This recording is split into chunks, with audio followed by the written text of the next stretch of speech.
Hello everyone, আসসালামু আলাইকুম। কেমন আছেন সবাই? আশা করছি আপনারা সবাই খুব ভালো আছেন। যে যেখানে আছেন সুস্থ আছেন, নিরাপদে আছেন।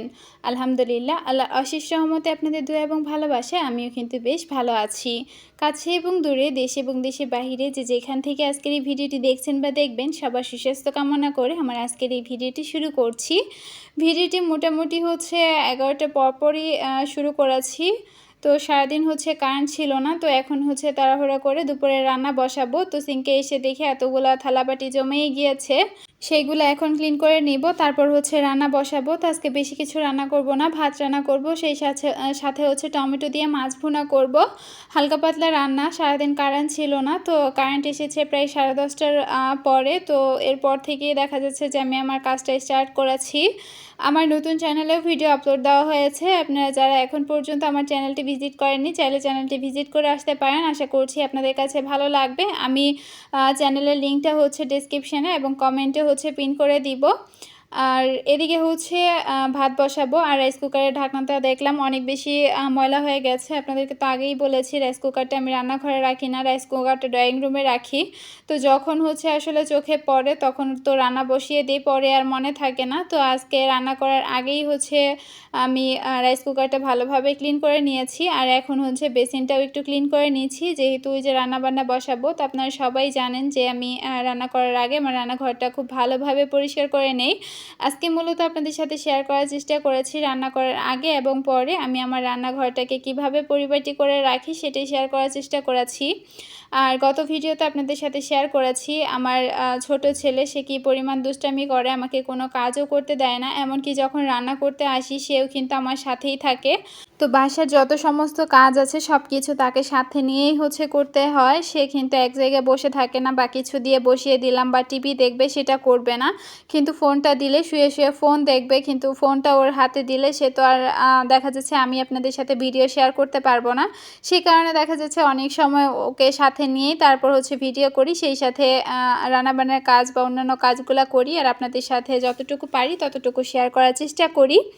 তো যাই হোক, এদিকে কাউন্টার টপটাও মুছে নিচ্ছি, যেহেতু ধোয়াধুয়ি করেছি, মোছামুছি করেছি। তো এই কাজগুলো দিনের মধ্যে কতবার করি সেটা আসলে হিসাব ছাড়া। এখন এই যে আমি ভাত বসিয়ে দিব। আর মোছামুছি করে নিয়েছি, তার কারণ গতকালকে রাতে অনেক বেশি ঝড় বৃষ্টি হয়েছিল, যার কারণে দেখা যাচ্ছে সকালবেলা ঘুম থেকে উঠে দেখি পুরা কাউন্টার টপ এত বেশি কালো হয়ে রয়েছে, মানে ময়লা পড়েছে, কোত্থেকে এসেছে আমি জানি না। তো সেটাই ক্লিন করে এই যে এখন রান্না বসাতে চলে এসেছি। তো এই যে এখন ভাত বসিয়ে দিব। আর এর আগে আমি ইলেকট্রিক কেটলিতে গরম পানি দিয়ে দিয়েছি। একটা আপু আমাকে কমেন্ট করেছিলেন যে তোমার কথা শুনতে শুনতে নিঃশ্বাস বন্ধ হয়ে যায়, তুমি একটানা কথা বলো কেন? আসলে এই চ্যানেলটা যেহেতু আমার অনেক আগে থেকে, আর আপনাদের সাথে কথা বলতে অনেক বেশি স্বাচ্ছন্দ্য বোধ করি, তো আমার কিন্তু দম আটকে রাখি না। অনেক সময় দম ছেড়ে আপনাদের সাথে কথা বলি, কিন্তু স্পিডে কথা বলার কারণে আপনাদের কাছে মনে হয় যে আমি দম বন্ধ করে তারপর কথা বলছি, এমনটা কিন্তু মোটেও না। আর আমি কিন্তু নিঃশ্বাস বন্ধ করে রাখতে পারি না। এদিকে যেহেতু মাছ ভুনা করব, একটু পেঁয়াজ ব্লেন্ডার করে তারপর মাছ ভুনা করব। তো আমি আগে থেকে কিন্তু কোনো ধরনের মশলা বেটে রাখি না। এদিকে আমি ব্লেন্ডার করব, আমার ছেলে থাকবে না, এটা তো হতেই পারে না। তো এই সাইডে ব্লেন্ডারটা এনে একটু মুছে তারপর সুইচটা দিতে গিয়েছিলাম, কিন্তু আর এই সাইডে সুইচটা বোর্ডে লাগেনি, পিনটা একটু মোটা হওয়ার জন্য। তো এই সাইডে নিয়ে এসে তারপর এই যে আমার বাবাটা আমাকে হেল্প করছে। তো আগেও বলেছি আপনাদেরকে, সে কিন্তু অনেক বেশি হেল্প করে। তো ভিডিওর এই পর্যন্ত যারা যারা আমার সাথে আছেন কিন্তু ভিডিওতে একটা লাইক দিতে ভুলে গেছেন, প্লিজ একটা লাইক দিয়ে ভিডিওটি কন্টিনিউ করবেন। চ্যানেলে নতুন হয়ে থাকলে চ্যানেলটি সাবস্ক্রাইব করে পাশে থাকা বেল অপশনটি প্রেস করে অল অপশনটি সিলেক্ট করে দিবেন। এতে করে আমি যখনই ভিডিও আপলোড করব নোটিফিকেশান পৌঁছে যাবে আপনার কাছে, আর আপনি আপনার সময় সুযোগ করে কিন্তু দেখে নিতে পারবেন। তো রাইস কুকারে পানি দেওয়ার পর, গরম পানি ঢেলে দেওয়ার পরে আমি আবার পানি দিয়ে দিয়েছিলাম, কারণ এই যে মাছ ধুবো, সেই কারণে আবার রান্না করব। তো গরম পানি দিয়ে রান্না করলে রান্নাটা কিন্তু ঝটপট হয়। আর যেহেতু মাছ ভুনা করছি, এত একটা বেশি সময় লাগেনি, অল্প সময়ের মধ্যেই কিন্তু আমার রান্নাবান্নাটা কমপ্লিট হয়ে গিয়েছিল। কিন্তু রান্নাবান্না করতে গেলে, বাচ্চাদেরকে নিয়ে রান্না করতে গেলে অনেক সময় কিন্তু ভয় লাগে, যেমন মাছের তেল ছিটে ওই দিন আমার চোখে গিয়েছিল। তো অনেক সময় ভয় পাই যে যদি ছিটে ওদের শরীরে যায় তাহলে তো ওরা অনেক পরিমাণ কান্নাকাটি করবে। আমরা তো বড় মানুষ সহ্য করতে পারি, কিন্তু তারা তো সহ্য করতে পারে না। তো যাই হোক, এদিকে মাছের মধ্যে হলুদ মরিচ মাখিয়ে এখন মাছটা ভেজে নিব।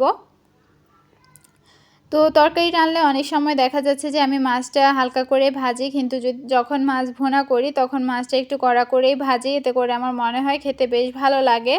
আর আমি তো বেশি মশলাদার খাবার খেতে পারি না। আর এদিকে এই যে দেখেন, সে কিন্তু এখানে বসে আছে, তোকে বলতেছিলাম তুমি রুমে গিয়ে টিভি দেখো, সে এটা কখনোই শুনবে না, মানে ও যাবে না। ও কিন্তু রিমোটটা সাথে করেই নিয়ে আসছে, ওর হাতে কিন্তু রিমোট।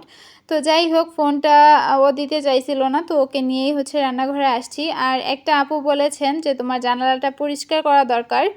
তো সেই আপুটার উদ্দেশ্যে বলতেছি, এগুলা কিন্তু ময়লা না, এগুলা জং পড়ে গেছে। যেহেতু আমি আপনাদেরকে এর আগে বলেছিলাম, যখন এই মানে বাসাতে আসি রান্নাঘরটা এত পরিমাণ নোংরা ছিল, তো জানালাটা পরিষ্কার করতে গিয়ে দেখা যাচ্ছে রংটা উঠে গেছে। তো সময় সুযোগ করে আসলে রং করিয়ে নিব।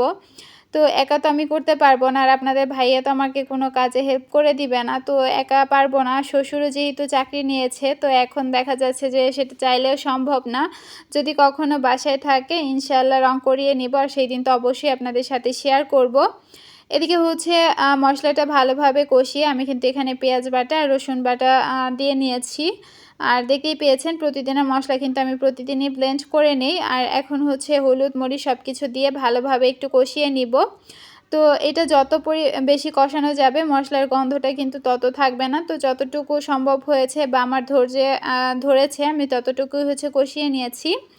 এখন হচ্ছে ফ্রিজে 2টা টমেটো ছিল, সেই 2টা আগে এমনিতেই করতে চেয়েছিলাম, পরে দেখলাম টমেটো আছে, তাই 2টা টমেটোই কেটে নিয়েছি, একটু চিকন চিকন করেই কেটে নিয়েছি। তো কিছুক্ষণ হচ্ছে কষিয়ে তারপর হচ্ছে আমি ঝোলের পানিটা দিয়ে দিব। একেবারে শুকনাও করব না, আর ঝোলঝোলও করব না, একদম মাখো মাখো টাইপের করব আর কি। আপনারা তো জানেন এই টাইপের তরকারিটাই আমরা এখন খেতে পছন্দ করি। একটা সময় ছিল অনেক বেশি ঝোল রাখতাম, কিন্তু মাঝখানে আপনাদের ভাইয়া ঝোল খাওয়া কমিয়ে দিয়েছে, যার কারণে আর আসলে ঝোলটা ভালো লাগে না। তো এখন সব ধরনের তরকারি হচ্ছে একটু মাখো মাখো টাইপের করার চেষ্টা করি। ঝোলটা দিয়ে মাছটা দিয়ে এখন হচ্ছে ঢাকা দিয়ে রেখেছি। আর এখন আমার তরকারিটা কিন্তু এই যে হয়ে গেছে।